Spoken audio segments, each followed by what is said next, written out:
On commence tout de suite avec la Syrie. Le processus de Vienne qui se poursuit à New York. Une nouvelle réunion internationale a eu lieu à New York en présence de 17 pays, dont la France, les États-Unis et la Russie. Une rencontre qui doit entériner les principes établis lors des deux précédentes réunions à Vienne et aboutir en janvier prochain à un processus de négociation entre l'opposition syrienne et le régime de Damas. Océane Nicole. La Syrie, encore une fois au cœur des discussions internationales. Ce vendredi à New York, les ministres des Affaires étrangères de 17 pays se réunissent. Le but, déterminer l'avenir politique de la Syrie. L'Iran ou les États-Unis seront représentés et la Russie a finalement accepté de participer à cette réunion. Nous soutenons l'idée de la convocation en New York ce vendredi d'une nouvelle réunion au niveau ministériel du groupe international sur le dossier syrien. Et c'est le sort du chef de l'État syrien qui est au centre des discussions. Les pays occidentaux insistent pour que le président Bachar al-Assad quitte le pouvoir avant la fin d'une transition politique. La Russie et l'Iran sont réticents à cette idée. Les deux pays sont en effet des alliés de Damas. Mais le secrétaire américain est clair, pour John Kerry, l'avenir de la Syrie passe sans le président Assad. Les États-Unis et nos partenaires ne cherchent pas un soi-disant régime comme il est connu en Syrie. Ce que nous avons dit, c'est que nous ne pensons pas que le président Assad ait la capacité de mener la Syrie dans le futur. Mais nous ne nous concentrons pas aujourd'hui sur ce qui peut ou ne pas être fait par Bachar al-Assad. Nous nous concentrons sur un processus politique. Depuis les attentats du 13 novembre, les pays de la coalition ne font plus du départ du président Assad une priorité. Ils se concentrent davantage dans la lutte contre le terrorisme et contre l'organisation État islamique. Les pays occidentaux semblent donc avoir mis de côté le sort du chef d'État syrien.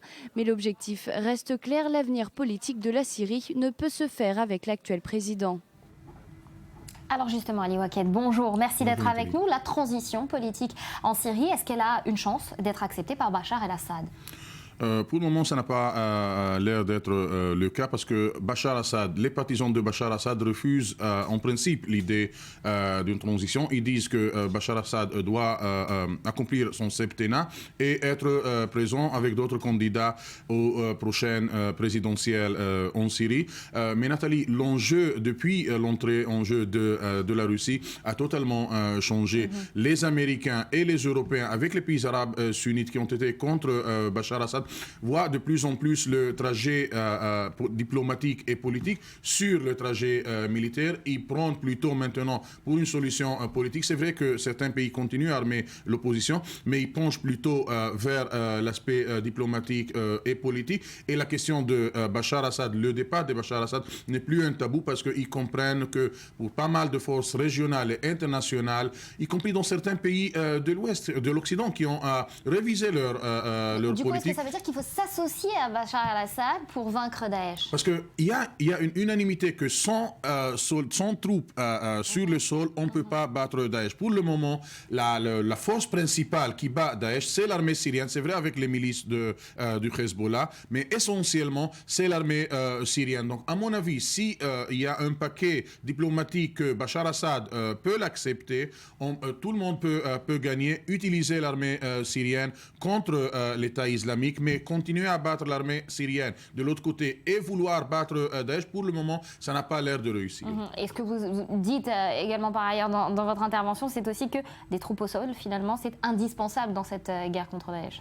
Absolument. Vous savez, Nathalie, dans la littérature de l'État islamique, Dabek, c'est un village à côté de la ville d'Alep. Selon l'idéologie de l'État islamique, tout le monde doit se rencontrer dans une bataille terrestre dans cette ville à côté d'Alep. Et selon le Coran, selon l'interprétation de l'État islamique, c'est là où va commencer la fin du monde qu'on connaît et le début d'un monde dominé par l'islam de l'État islamique. Donc, à mon avis, Daesh est en train de faire tout pour essayer d'entraîner les forces internationales pour une bataille terrestre. Je ne pense pas que Américains et Européens seront très réjouis à envoyer des forces sur sol. Les seules forces sur sol à présent, c'est les Kurdes et les Syriens. Merci Ali.